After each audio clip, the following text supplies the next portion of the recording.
Hi, this is Nancy Joy, and this is Monday Reflections. I am, of course, not in my usual place. I'm in Florida, my son's home, so recording this from there.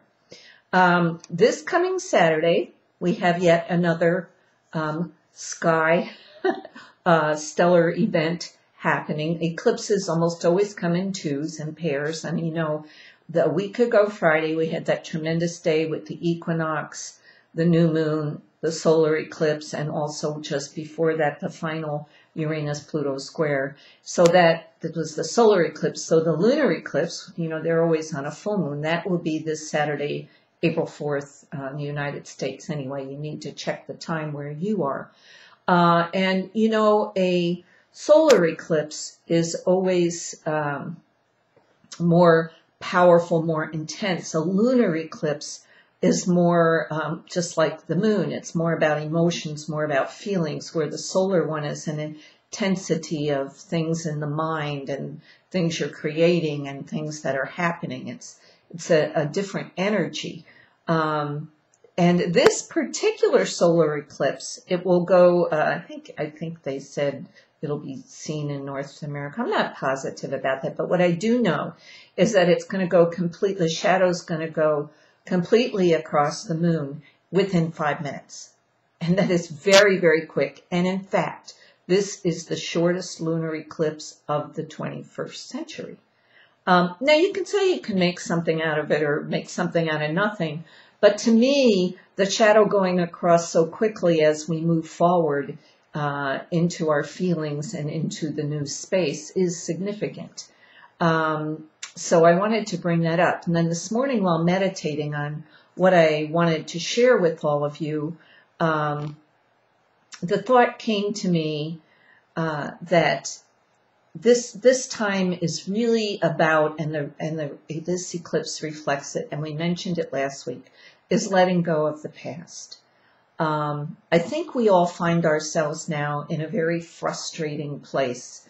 The way it feels to me is like, with the energy of all the new frequency that's been continually coming, especially since the doorway of 2012, and we feel it and we know it, and it feels like we move through a tremendous doorway and then the doors slam behind us, and the ones we're expecting to open, they may have cracked open, or we may be seeing glimpses that they're open, but they haven't really opened, and it feels like,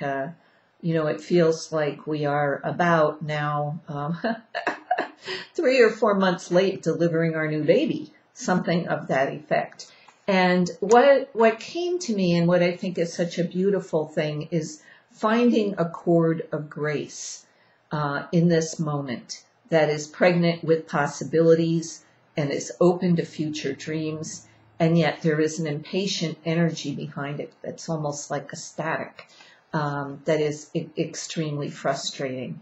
And I'm choosing at this time of this eclipse to use my own powerful creation and magic right where I am, to be happy, to be joyful, to find the blessing in the moment, to be in the moment, and to capture that place. We spend too much time in the past and waiting for the future, and you all know this, not enough time in the present. So I'm suggesting that we use this second eclipse of this final powerful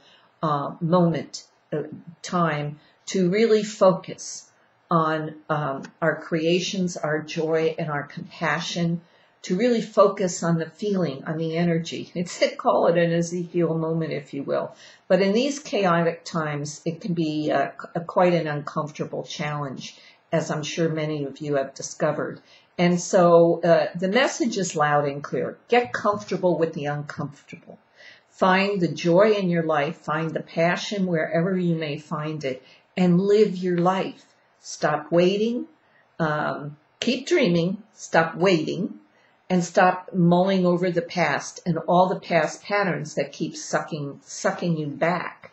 It's really only the uncomfortable, because the old patterns keep pushing you backwards. It's the only reason you're uncomfortable. What could be more beautiful than floating in this arena of high frequency and potential? I find I'm getting really tired even of the alternative media.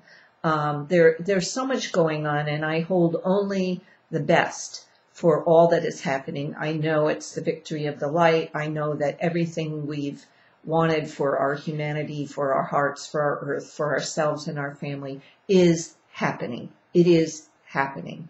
So let's get out of the old mindset, the old Missouri thing of show me the money, and know what we know. It's that simple. You know what you know. For me, it feels, magical in a way when I can be in that space. But at times, like all of us, I have to struggle to be in that space. And it reminds me of an old movie, but a great movie with Robin Williams called What Dreams May Come, where Robin Williams dies.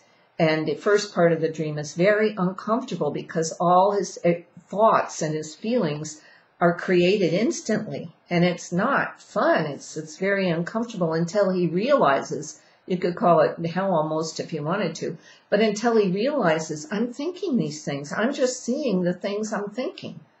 And once he gets that peace, he starts creating beautiful images, beautiful things that fill him, and that the movie ends in such a beautiful space. So I'm choosing to see myself in that movie, even though the doors in front of me haven't opened, and even though the ones behind me are seeming to close pretty solid.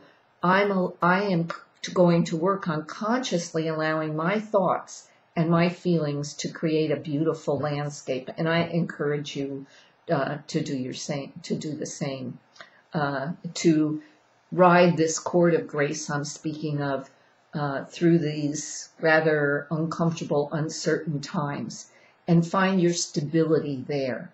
Find your stability in your power as a creator. I invite you to slide along this chord of grace with me, experiencing your world from a new place, just like Robin Williams. I suggest you rent the movie if you haven't seen it, and find some wild joy and abandonment in your life, whatever it may be right now, whatever you may be going through. And, I have to ask, why not? Right? What's the alternative? So catch the magic. It's much better than staying frustrated. Have a great week.